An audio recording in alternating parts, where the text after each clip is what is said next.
Assalamualaikum warahmatullahi wabarakatuh. Innal hamdalillahi nahmaduhu wa nasta'inuhu wa nastaghfiruh wa na'udzubillahi min syururi anfusina wa min sayyiati a'malina. May yahdihillahu fala mudhillalahu wa may yudlilhu fala hadiyalah. Asyhadu an la ilaha illallah wahdahu la syarikalah wa asyhadu anna Muhammadan abduhu wa rasuluh. Allahumma shalli ala sayidina Muhammad wa ala ali sayidina Muhammad kama sholaita ala sayidina Ibrahim wa ala ali sayidina Ibrahim wa barik ala sayidina Muhammad wa ala ali sayidina Muhammad kama barakta ala sayidina Ibrahim wa ala ali sayidina Ibrahim fil alamin innaka Hamidum Majid. Rabbi shrah li sadri wa yassir li amri wahlul 'uqdatam min lisani yafqahu qawli, amma ba'du. Hadirin hadirat jamaah kaum muslimin wal muslimat yang dirahmati oleh Allah Subhanahu wa taala. Alhamdulillah ya, tanpa terasa mulai dari pertama kita memasuki bulan Ramadan sampai di tanggal 21 ya. 21 April di mana ini sudah kita mau memasuki akhir daripada bulan Ramadan. Ya, mohon maaf mungkin kalau saya tidak bisa memaksimalkan konten-konten berbau Ramadan ya, mengisi acara di bulan-bulan Ramadan, karena ya jujur saja ada berbagai macam kegiatan, juga ada berbagai macam ini juga yang mesti saya optimalkan di bulan Ramadan. Ya,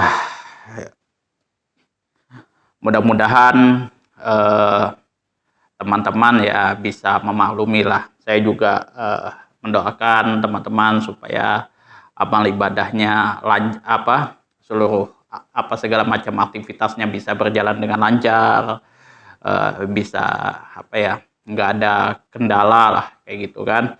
Habis itu juga semuanya bisa diterima di sisi Allah Subhanahu wa taala.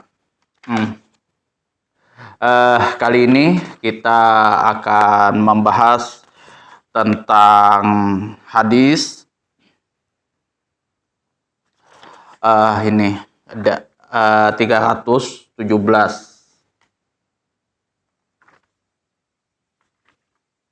Hadis ini diriwayatkan oleh Abi Mas'ud radhiyallahu anhu. Ini ya, beliau hadisnya di sini membahas tentang bagaimana tata cara kita berselawat kepada Rasulullah Shallallahu Alaihi Wasallam. Wa an Abi Mas'ud radhiyallahu anhu qala Bashir bin Sa'din, ya Rasulullah, amaranallahu an nusalli alaika, fa kaifa nusalli alaika? Fasakata summa qala qulu Allahumma sholli ala Muhammadin wa ala ali Muhammadin kama sholaita ala Ibrahim wa barik ala Muhammadin wa ali Muhammadin kama barakta ala Ibrahim fil alamin innaka Hamidum Majid. Wassalamu kama alimtum, rawahu Muslim. Wa zada Ibnu Majah Ibnu Huzaimah fihi fa kaifa nusalli alaika nahnu idza nahnu shallaina alaika fi sholatina. Wa Nabi Mas'ud radhiyallahu anhu qala, dari Abu Mas'ud radhiyallahu anhu, semoga Allah meridhoi atas beliau, qala telah berkata, qala Bashir bin Sa'din, Bashir ibnu Sa'din telah bertanya kepada Rasulullah Shallallahu Alaihi Wasallam, pastinya nih ya, ya Rasulullah, wahai Rasulullah, amarnallahu, Allah Subhanahu wa taala memerintahkan kepada kami an-nusalliya, agar bersolawat alaika, kepada engkau. Fa kaifa nusalli alaika, bagaimana kami bersolawat kepada engkau wahai Rasulullah? Fasakata, maka di sini Rasulullah Shallallahu Alaihi Wasallam terdiam. Summa qala, maka Rasulullah Shallallahu Alaihi Wasallam menjawab, qulu, katakanlah, Allahumma sholli ala Muhammadin, ya Allah limpahkanlah sholawat atas Muhammad, wa ali Muhammadin, dan kepada keluarga baginda Rasulullah Shallallahu Alaihi Wasallam ya Muhammad. Kama sholaita ala Ibrahim, sebagaimana engkau limpahkan sholawat atas Nabi Ibrahim. Wa barik ala Muhammadin, dan berkahilah kepada Nabi Muhammad Shallallahu Alaihi Wasallam, wa ali Muhammadin, dan keluarga Nabi Muhammad, kama barok ta'ala Ibrahim, sebagaimana engkau berkahi kepada Nabi Ibrahim fil alamina, di kalangan semua manusia. Innaka hamidum majid, sesungguhnya engkau maha terpuji lagi maha agung. Wassalamu, sedangkan mengenai salam, kama alimtum, sebagaimana yang telah kalian ketahui. Jadi assalamualaikum warahmatullahi wabarakatuh, assalamualaikum warahmatullahi wabarakatuh, itu yang dimaksud. Rawahu Muslim, hadis ini diriwayatkan oleh Imam Muslim. Wazad ibnu Majata, Wazada ibnu Huzaimah, Ibnu Huzaimah menambahkan fihi, di dalam tentang hadis ini, fa kaifa nusolli alaika, bagaimana kami bersolawat kepada engkau, iza nahnu sholaina, apabila kami sedang bersolawat, alaika, kepada engkau, fi sholatina, di dalam sholat kami. Jadi di sini membahas tentang bagaimana sih kita bersolawat kepada Rasulullah Shallallahu Alaihi Wasallam, bacaannya seperti apa, kayak gitu. Sedangkan Allah Subhanahu Wa Taala memerintahkan kepada kami untuk bersolawat kepada engkau. Maka di sini Rasulullah Shallallahu Alaihi Wasallam menjawab, Allahumma sholli ala Muhammadin wa ala ali Muhammadin kama sholaita ala Ibrahim, wa barik ala Muhammadin wa ala ali Muhammadin kama barakta ala Ibrahim fil alamina innaka hamidum majid. Di sini ada dua perbedaan ulama tentang redaksi tentang redaksi bacaannya. Itu ada yang memang kalau di dalam sholat dia tidak merubah apapun, itu selain daripada apa yang sudah digariskan di dalam hadis ya. Allahumma sholli ala Muhammadin wa ala ali Muhammadin kama sholaita ala Ibrahim, wa barik ala Sayyidina Muhammadin wa ala ali Muhammadin kama barakta ala Ibrahim fil alamina innaka hamidum majid. Itu enggak dirubah-ubah. Tidak ada dia tambah Allahumma sholli ala Sayyidina Muhammadin wa ala ali Muhammadin wa ala ali Sayyidina Muhammadin kama sholaita ala Sayyidina Ibrahim wa ala ali Sayyidina Ibrahim, wa barik ala Sayyidina Muhammadin wa ala ali Muhammadin ali Sayyidina Muhammadin kama barakta ala Sayyidina Ibrahim wa ala ali Sayyidina Ibrahim fil alamina innaka hamidum majid. Mereka tidak merubah itu. Jadi tidak ada mereka merubah itu. Pokoknya saklek apa yang ada di hadis itu. Ada juga yang memang ditambah dengan kata Sayyidina di sini, karena di dalam Al-Quran sudah dijelaskan jangan sampai engkau memanggil nama Nabi Rasulullah Shallallahu Alaihi Wasallam menggunakan namanya itu. Jadi harus ada Sayyidina. Bagaimana kita kalau misalkan logikanya lah seperti ini, kalau kita dengan presiden aja manggil bapak kayak gitu kan, memanggil gelar-gelar kehormatannya, kalau kita ketemu raja apa segala macam, bagaimana dengan Rasulullah Shallallahu Alaihi Wasallam? Pastinya gelarnya juga mesti harus disebut seperti itu.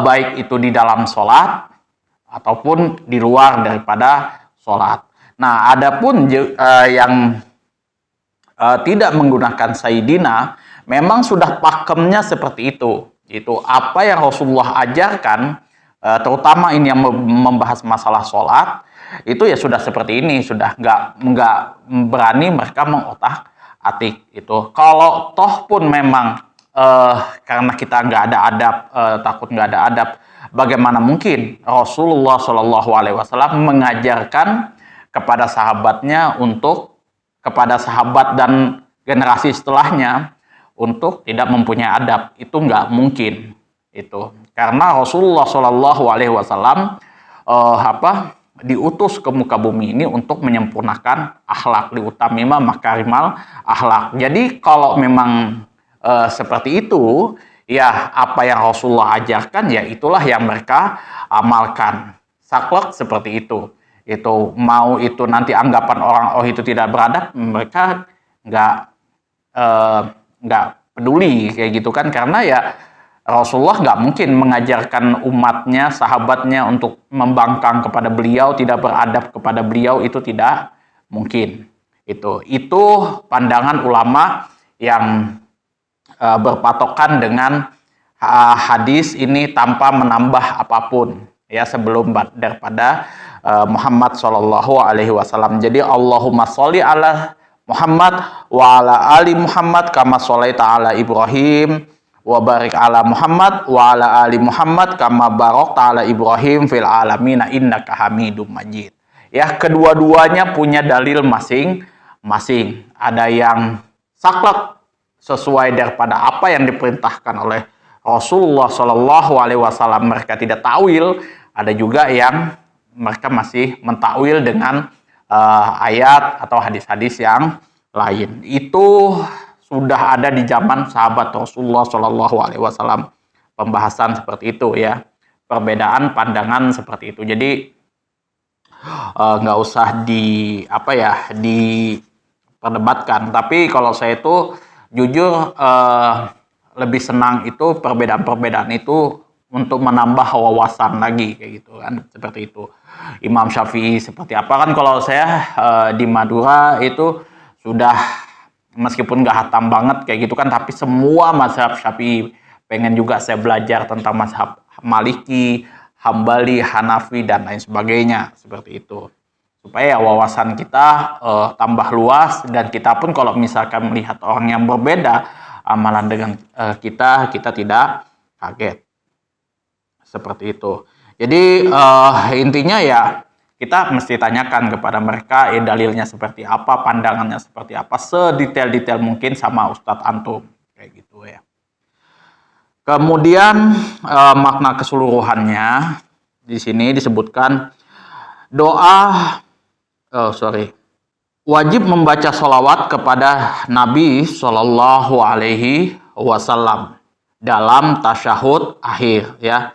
Jadi dalam tasyahud akhir ini wajib membaca sholawat kepada Rasulullah Shallallahu Alaihi Wasallam. Ini menurut pandangannya Imam Syafi'i ya. Jadi kalau misalkan tasyahud akhir itu ya atahiyatu thayyibatu mubarakatuh sholawatu atahiyatu sholawatu thayyibatu lillah itu kan. Nah sampean itu baru Allahumma sholli ala sayyidina Muhammad wa ala ali sayyidina Muhammad itu kan. Nah itu pandangan Imam Syafi'i. Nah, sebagai pembalasan kita atas sebagian jasa Rasulullah Shallallahu Alaihi Wasallam kepada kita. Karena itu sahabat bertanya kepada Nabi Shallallahu Alaihi Wasallam tentang cara membaca sholawat tersebut. Itu. Kemudian Rasul mengajarkan kepadanya cara yang disyariatkan. Sholawat itu juga mengandung permohonan sholawat buat keluarga beliau, keluarga Rasulullah Shallallahu Alaihi Wasallam, yaitu ahli baitnya yang suci. Sebagaimana pula yang terkandung di dalam keutamaan Nabi Ibrahim, bapaknya para Nabi Abul Anbiya. Jadi bagi teman-teman yang nggak tahu ya, yang namanya Abul Anbiya itu adalah Nabi Ibrahim. Itu kurang lebih sama lah pemahamannya dengan Katolik, teman-teman saya yang Katolik, yang Kristen ya seperti itu. Kita nih ya satu bapak, kayak satu ini kan, yaitu Nabi Ibrahim. Kalau mereka Abraham, itu kan. Ya beda aksen lah kayak gitu.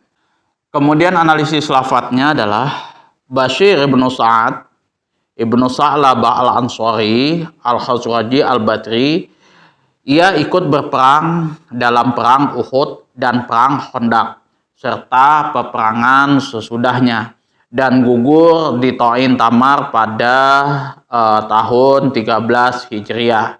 Jadi Bashir ibnu Sa'ad ibnu Sa'labah al-Ansari al-Hajraji al-Badri inilah yang menanyakan kepada Rasulullah Shallallahu Alaihi Wasallam bagaimana cara bersalawat kepada beliau. Beliau ini ikuti perang Uhud, perang Khandaq, sampai beliau gugur di Ainut Tamar. Ainut Tamar itu ya kalau nggak salah apa ya, nama tempat itu ya, pada tahun 13 Hijriah. Amarnallahu anu sholli alaika, di sini Allah telah memerintahkan kepada kita untuk mengucapkan salawat untukmu, yaitu melalui firman daripada Allah Subhanahu wa taala, shollu alaihi wasallimu taslima, Al-Ahzab ayat 56 ya. Bersolawatlah kamu kepada Nabi dan ucapkanlah salam penghormatan kepada beliau. Itu karena kalau di Al-Quran ini rata-rata itu ya bentuk-bentuk perintah, tapi juga jarang dibahas bagaimana cara kita melaksanakan perintah tersebut. Gitu. Kayak contoh pasti kalau di Al-Quran itu ada aqimus sholah wa atuz zakah, itu dirikanlah sholat dan bayarlah zakat. Nah, kapan kita harus melakukan sholat? Itu adanya di hadis. Bagaimana cara kita melaksanakan sholat? Itu adanya di hadis. Detailnya masalah sholat itu adanya di hadis. Begitu juga zakat. Saya belum menemukan tata cara zakat di dalam Al-Quran. Ya mungkin ada lah, cuman nggak detail kayak gitu untuk masalah zakat. Sodakoh pun seperti itu. Nah, banyak orang yang salah tafsir di sini antara zakat dan sodakoh kalau di dalam Al-Quran. Kalau di dalam Al-Quran itu ya yang aqimus sholah wa atuz zakah, aqimus sholah wa atuz zakah, ada juga yang masalah sodakoh itu ya itu masuk pembahasannya kepada zakat, sebenarnya mesti harus diutamakan di situ. Cuman kemudian ulama membedakan di situ. Yang namanya kalau di Al-Quran zakat sama sodakoh itu sama, itu yang mesti harus diutamakan. Tapi kalau di dalam ilmu fiqh itu dibedakan, dipisah kayak gitu. Kalau yang zakat itu sudah ada ketentuannya. Nah, kalau yang sodakoh itu yang ya bebas lah, teman-teman mau kasih ke siapa, diutamakan itu kepada keluarga. Nah, itu semua ada di hadis, kemudian dirangkum oleh ulama-ulama ya seperti Imam Syafi'i dan lain sebagainya itu ya. Karena mereka inilah ulama-ulama fiqh inilah yang tahu detail bagaimana apa yang terkandung daripada Al-Quran dan hadis itu. Ada orang yang mengatakan kan, wah ngapain kita ikut ulama-ulama mazhab kayak gitu kan? Kenapa nggak kita patokannya kepada Al-Quran dan hadis kayak gitu aja kan, nggak menggunakan tafsir nggak usah lah kita pakai orang fiqh dan lain sebagainya, itu juga salah itu. Makanya banyak salah kaprah kayak gitu kan. Contoh lah dalam bersodakoh kayak gitu. Ngapain Mas Rohim kita istilahnya zakat hitung-hitungan apa segala macam. Ya sudahlah katanya, kalau kita sodakoh kayak gitu ya udah nggak perlu hitung-hitungan. Uang Allah Subhanahu wa taala nggak pernah hitung-hitungan sama kita, masa kita berzakat istilahnya itu masih hitung-hitungan. Jujur, hitung-hitungan yang ada di zakat itu wajib dilakukan. Itu nggak bisa ditawar-tawar itu ya. Misalkan 10 ekor onta, zakatnya anggaplah 1 ekor onta yang berumur 1 tahun, katakanlah seperti itu kan. Itu sudah ada batasan-batasannya. Kemudian sapi dan lain sebagainya, kambing juga itu. Jangan ditambah-tambah lagi, jangan diotak-otik lagi. Itu sudah hukum daripada syariat agama Islam. Kalau yang harus diutamakan itu zakat, ya zakat kayak gitu.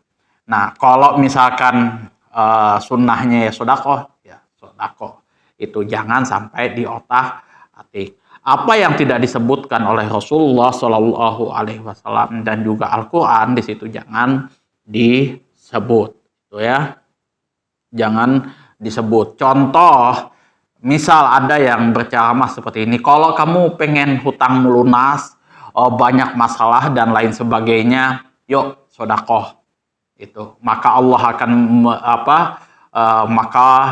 Allah akan melipat gandakan apa yang telah, itu benar. Tapi kalau konsepnya seperti ini, kamu mau hutang melunas, bersodakoh kayak gitu, nah nanti kamu sodakoh 5 juta, nanti dapat 10 juta, 100 juta, seperti itu. Itu salah. Tidak ada di situ. Di dalam Al-Quran dan hadis mengatakan seperti itu. Sodakoh yang seperti itu.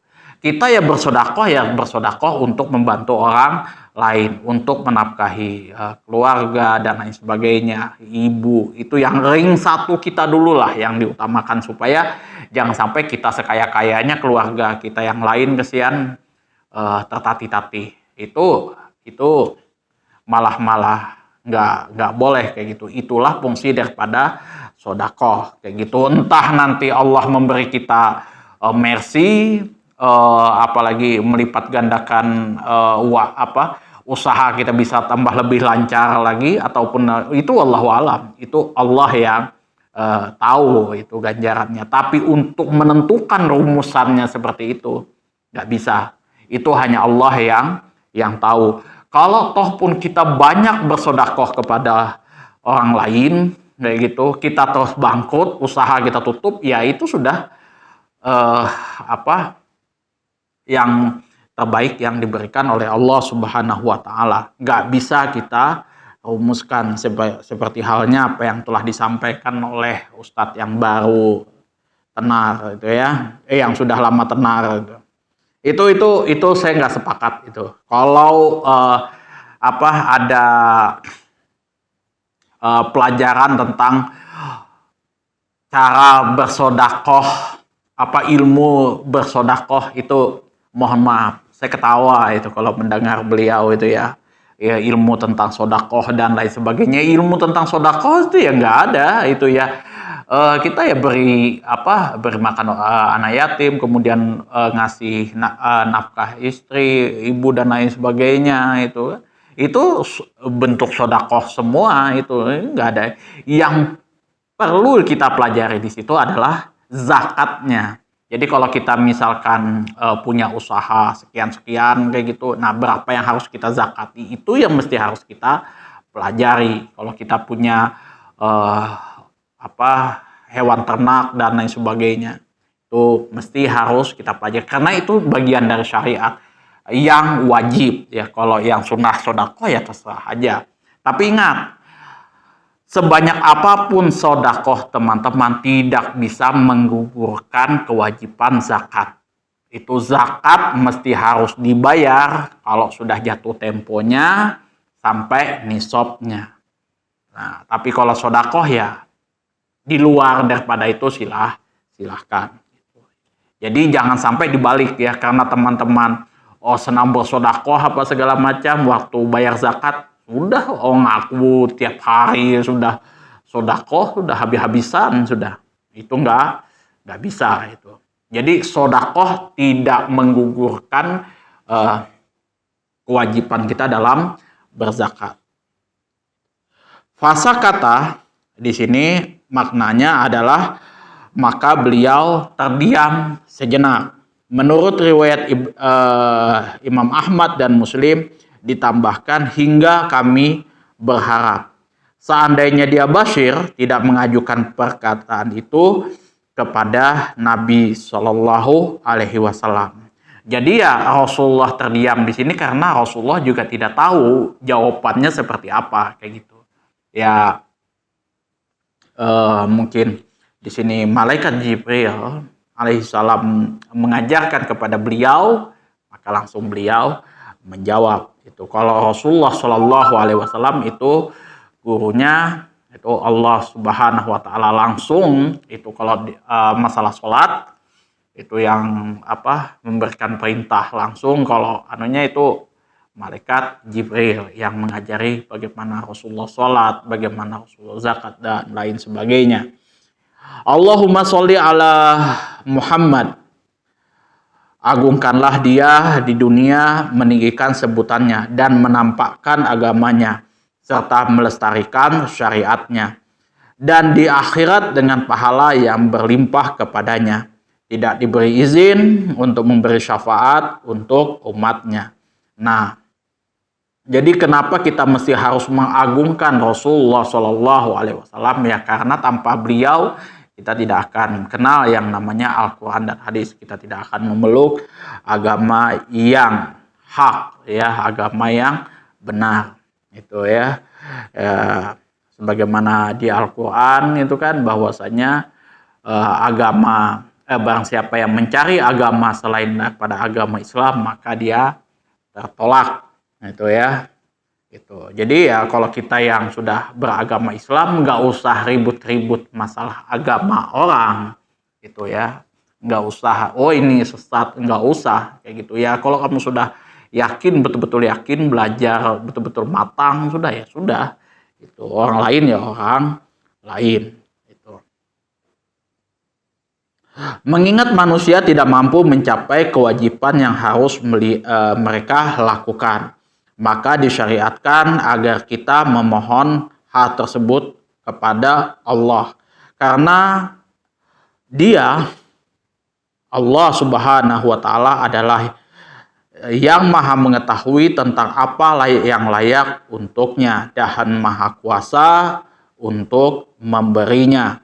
Itu ya. Jadi apa yang disyariatkan kepada kita ini agar memohon kepada Allah, karena Dialah yang maha kuasa, ya, mengetahui apa yang layak untuknya dan maha kuasa untuk memberinya. Nah, syariat agama Islam yang ada, yang kita pelajari ini mulai dari bab toharoh sampai muamalah, itu semua dibahas secara detail, gitu ya, dibahas secara detail. Bukan tujuannya untuk memperibet orang,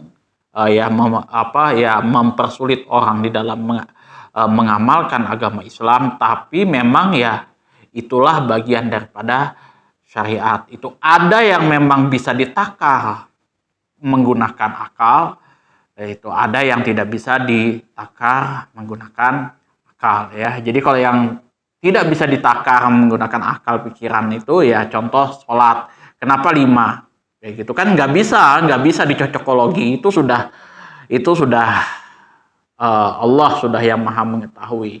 Itu kan kenapa kita mesti zakat. Nah, kalau zakat itu, zakat sodakoh itu ya tujuannya untuk membantu, untuk meringankan beban orang yang susah kayak gitu kan. Kalau misalkan dia nggak mampu bayar hutang, ya kita yang bersodakoh kepada orang tersebut supaya dia bisa bayar hutang. Bukan orang yang berhutang itu bersodakoh sama saya supaya dia bisa bayar hutang. Salah itu logik.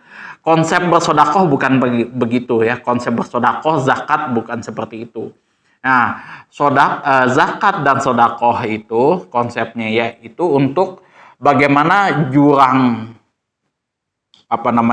kemiskinan dengan orang yang kaya itu tidak terlampau jomplang kayak gitu, ya kan, tidak terlampau jauh kayak gitu. Jadi kita bayar ke Baitul Mal kayak gitu, nanti Baitul Mal yang membagikan ke orang-orang fakir dan lain sebagainya itu. Nah, baru sisanya ditampung di Baitul Mal seperti itu di zaman Rasulullah Shallallahu Alaihi Wasallam. Mungkin untuk kebutuhan-kebutuhan yang lain, misalkan untuk angkatan perang dan lain sebagainya, itu di zaman Rasulullah itu diambil zakatnya. Ya. Nah, kalau zakat sekali lagi bukan seperti sodakoh ya. Jadi bukan seperti sodakoh kita datang ke masjid kayak gitu terus bayar zakat, tidak seperti itu ya. Mesti harus dihitung lagi, tuh kan. Nah, sebenarnya itu misalkan saya toko kayak gitu kan, buka toko kayak gitu, nah berapa laba bersih dalam setiap tahun, dihitung semua sesuai daripada angkutan publik syariah, kayak gitu. Nah, baru sudah dihitung semua transaksinya apa segala macam. Nah, baru di situ ketahuan laba kotornya berapa, laba bersihnya. Nah, baru anunya dihitung zakatnya berapa, baru kalau ketemu zakatnya di situ ya.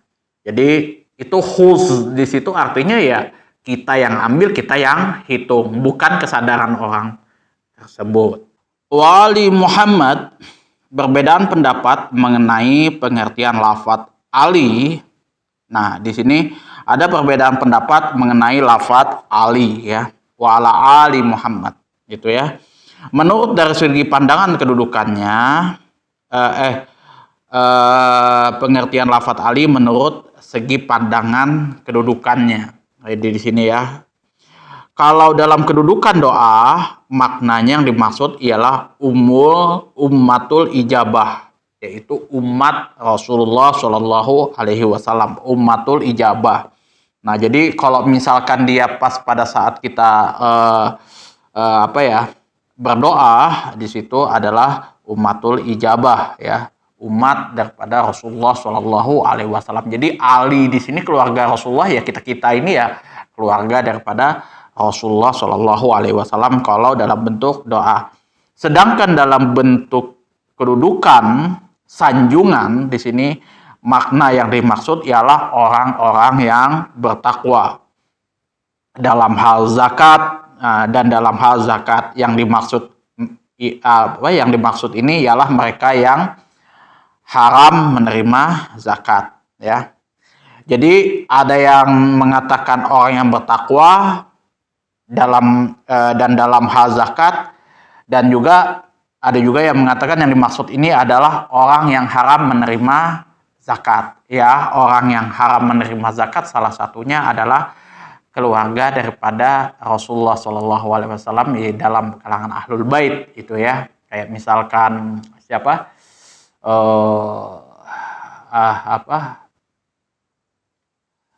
ini anak daripada Rasulullah SAW, Hasan itu Hasan cucu beliau itu kan ya, termasuk itu ya ahlul bait lah kayak gitu. Itu haram menerima zakat ya. Kama sholaita ala Ibrahim, ya makna yang dimaksud ialah memohon sholawat kepada Nabi dan juga kepada keluarga beliau ini ya, sebagaimana sholawat telah dilimpahkan oleh Allah kepada Nabi Ibrahim dan keluarganya. Di sini kita sudah memaklumi semua keluarga Nabi Ibrahim adalah para nabi dan rasul. Itu jadi Nabi Ibrahim ini adalah bapak para nabi. Kenapa? Karena garis keturunan beliau itu ya mulai dari Nabi Ismail itu Nabi dan Rasul, Ishak Nabi dan Rasul, terus itu Nabi dan Rasul semuanya. Kemudian Nabi Muhammad dari Ismail itu ya juga Nabi dan Rasul juga itu ya. Itu semua satu keturunan ketemunya di Nabi Ibrahim. Makanya wa ala ali Sayyidina kama sholaita ala kama sholaita ala Ibrahim wa ali Ibrahim, seperti itu ya. Karena keturunan Nabi Ibrahim ini adalah keturunan adalah para nabi dan rasul, termasuk Nabi Sulaiman, di situ Nabi Isa alaihi salam. Kepada mereka didoakan semoga dilimpahkan kepada Rasul Shallallahu Alaihi Wasallam seorang, maka akan tampaklah keutamaan beliau Shallallahu Alaihi Wasallam di atas semuanya, karena beliau diberi pahala yang sama dengan semua pahala semua salawat yang diberikan kepada mereka. Hamidun di sini maknanya adalah engkau memuji orang yang berhak untuk dipuji dan memuji orang yang paling berhak di antara hamba-hambamu dengan pujianmu dan menerima doa orang yang berdoa untuknya dan untuk keluarganya. Ya, jadi Hamidum Majid itu adalah Allah Subhanahu wa taala adalah zat yang maha terpuji, sudah nggak ada lagi. Sudah, kalau saya misal saya keren kayak gitu kan, ya ya karena mungkin ada orang yang lebih jelek daripada saya, seperti itu. Pastilah membutuhkan segala sesuatu dan ada batasannya. Sekeren-kerennya saya ada orang lagi yang lebih keren, lagi ada orang lagi yang lebih perfect lagi kayak gitu, terus seperti itu makhluk. Tapi kalau Allah Subhanahu wa taala sudah gak ada bandingannya lagi, sudah seperti itu ya. Jadi ya kalau misalkan ada orang yang mengatakan, bertanya kayak gitu kan, gimana hukumnya kita misal collab kayak gitu, ya hukumnya ya wajib itu, karena manusia itu ya pasti saling berhubungan satu sama lain, itu pasti itu saling membutuhkan satu sama lain, nggak bisa manusia itu hidup sendiri itu, karena ya manusia itu ya segala macam makhluk itu ya makhluk ya memang seperti itu kalau dia nggak daur tasasul tuh ya.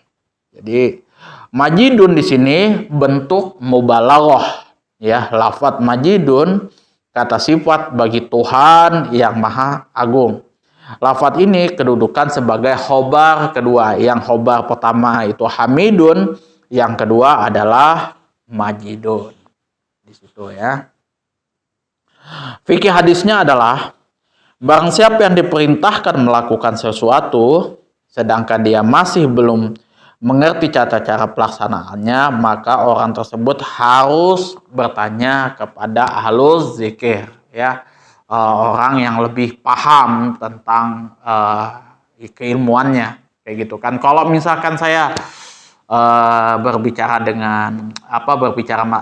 bertanya tentang ilmu finansial, nggak mungkin saya bertanya sama ustadz, pasti sama-sama orang yang ahli tentang finansial. Kemudian kalau saya pengen jualan kayak gitu kan, pengen berdagang, pasti saya belajar sama orang-orang Cina yang memang sudah ahli dalam berdagang kayak gitu, orang-orang ahli dalam berdagang kayak gitu. Misalkan kita pengen bertani kayak gitu, ya nggak mungkin saya bertanya sama orang Cina, pasti saya bertanya sama orang Jawa bagaimana cara mengairi sawah dan lain sebagainya. Begitu juga bertukang apa segala macam, itu sama orang-orang di bidangnya, jangan sampai ditukar ya, jangan sampai ditukar seperti itu. Kecuali ya pembahasan, jadi sama halnya lah dengan masalah agama Islam kayak gitu kan. Kalau pembahasan masalah fiqh sama ustadz-ustadz yang memang ahli fiqh, ilmu fiqh itu dari sisi usul fiqhnya dan lain sebagainya. Kalau masalah Al-Quran itu ulum Quran, tanya sama ustadz-ustadz yang memang ahli di bidang Al-Quran tersebut. Hadis seperti itu juga, saya tidak bisa ini ya, saya nggak bisa misalkan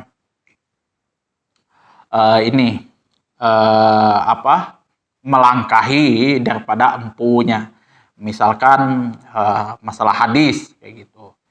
Saya ya berani ngata-ngatai Ustadz Adi Hidayat seperti itu, ya itu nggak bisa, karena ya Ustadz Adi Hidayat empunya yang menjaga daripada hadis tersebut ya, supaya bisa terus diamalkan gitu ya. Itu kalau misalkan kita menghina beliau itu ya jujur itu sudah keterlaluan. Itu bukan karena Ustadz Hadi Hidayatnya itu yang mulia, enggak. Apa yang dia jaga itu sebenarnya.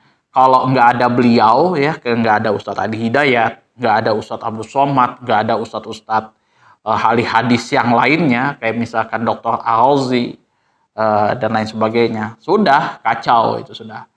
Semua orang Indonesia berdosa semua. Ya, itu salah satu ini.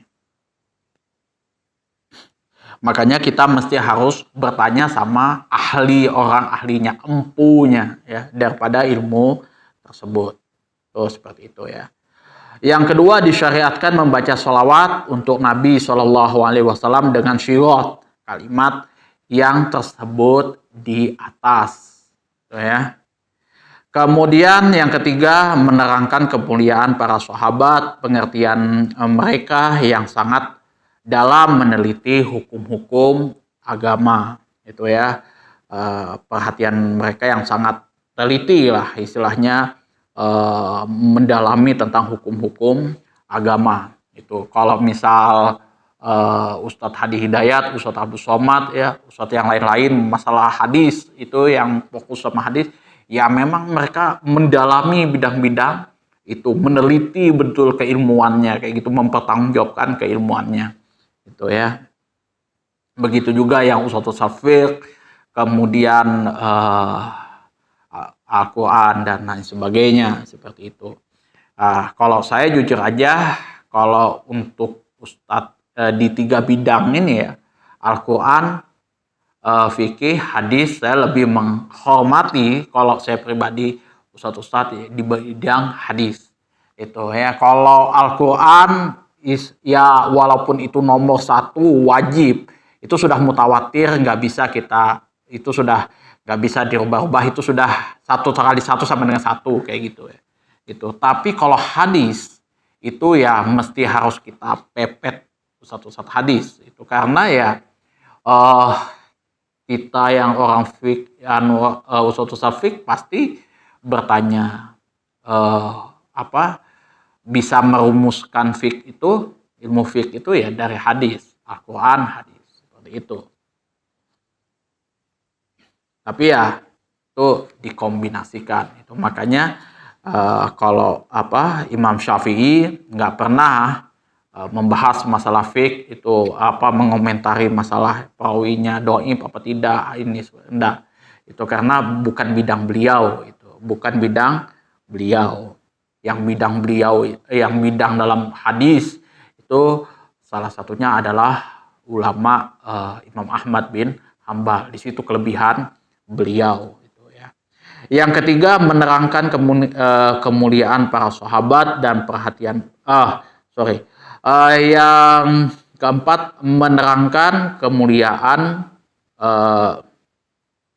Nabi Ibrahim yang bertambah ya. Nabi Ibrahim ini ya walau bagaimanapun beliau adalah Nabi dan Rasul yang sudah dijamin masuk surga. Bahkan keturunan beliau ini ya jujur saja, dari yang kita hormati Nabi SAW ini ya dari keturunannya Nabi Ibrahim. Itu kemuliaan daripada Nabi Ibrahim ya, sebagai Abul Anbiya ya. Kalau nggak ada Nabi Ibrahim, logika manusia ya, itu ya nggak bakalan ada Rasulullah SAW. Kayak gitulah standarnya kayak gitu ya. Tapi ya lepas daripada itu ya Allah punya rencana lain gitu kan. Tapi ya ini logika standar manusia lah kayak gitu. Perawi hadisnya adalah Abu Mas'ud. Nama beliau aslinya adalah Uqbah bin Amir al-Khazraji al-Badri. Itu ya. Itu sudah kita bahas. Imam Bukhari memasukkan beliau ke dalam ahli Badar. Itu ya. Kepada ahli Badar. Dia telah meriwayatkan 102 hadis ya. Jadi sahabat Rasulullah Uqbah ibnu Amir al-Khazraji ini telah meriwayatkan, mengambil hadis daripada Rasulullah sebanyak 102. Nah, kemudian Qais ibnu Hazam itu mengambil riwayat daripadanya. Beliau wafat pada 40 tahun 40 Hijriah ya. Itu tadi pembahasan hadis nomor berapa tadi? 317 ya, tentang bagaimana cara kita bersolawat kepada Rasulullah Shallallahu Alaihi Wasallam. Jadi ya kita sudah bahas kesana kemari kayak gitu ya. Itu masalah sholawat, masalah ilmu hadis, masalah syariah, masalah zakat dan lain sebagainya secara gamblang lah. Kalau misal teman-teman mau yang lebih detail lagi, nanti ya silakan teman-teman mengaji dengan ustadz-ustadz yang lain, kitab-kitab yang lebih detail lagi. Jangan sampai teman-teman mengaji sama ustadz yang salah, seperti itu ya, yang salah. Sudah saya tuh jujur saja paling greget kalau sudah yang ustadz-ustadz yang seperti itu ya kan. Itu makanya kalau teman-teman ngaji, belajar ilmu agama itu kalau bisa itu pakai kitab kayak gitu, karena ya ulama-ulama itulah yang menulis kitabnya tersebut kayak gitu, turun temurun kayak gitu kan. Makanya mazhab Syafi'i itu masyhur itu ya sampai sekarang itu karena beliau ini turun temurun muridnya itu terus menerus menjaga kitab-kitab guru-guru beliau kayak gitu ya. Masa kita sekarang kayak gitu kan kitab Imam Syafi'i satu pun aja nggak tahu kayak gitu kan. Ulama Imam Syafi'i itu aja nggak ada yang tahu, itu kan gimana ya, malu lah kita kan.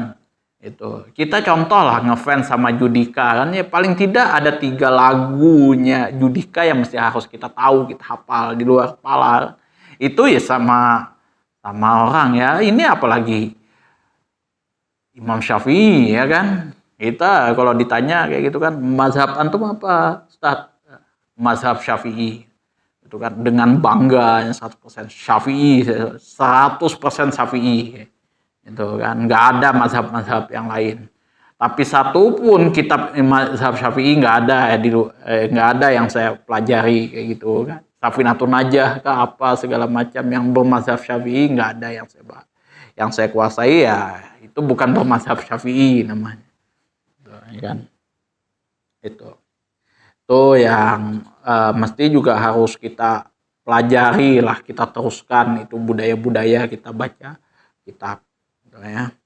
Sudahlah ibarat kata kalau sudah ya kayak sekarang sudah ada fenomena ustadz yang abal-abal, itu ya mungkin dari kesalahan kita sendiri kayaknya.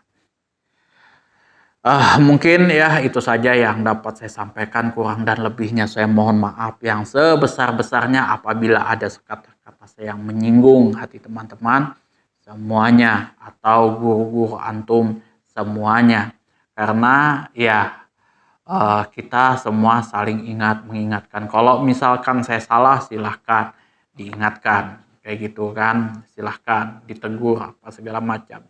Saya sering kok ditegur sama teman-teman saya tuh, paling sering ya sama keluarga, sama ibu saya itu sudah paling sering. Itu nggak ada masalah itu ya, selama baik-baik. Kemudian juga apabila mungkin di dalam penyampaian saya ya menyampaikan kitab Bulughul Maram, kemudian kitab-kitab yang lain juga di video-video sebelumnya mungkin ada yang masih kurang serak ya, masih kurang perfect kayak gitu ya, saya juga mohon maaf ya. Kemudian apabila ada saran, kritikan, masukan juga lain sebagainya, itu silahkan diatur di kolom komentar. Akhir kalam, wabillahi taufiq wal hidayah. Assalamualaikum warahmatullahi wabarakatuh ya. Selamat menunaikan ibadah puasa untuk teman-teman semuanya.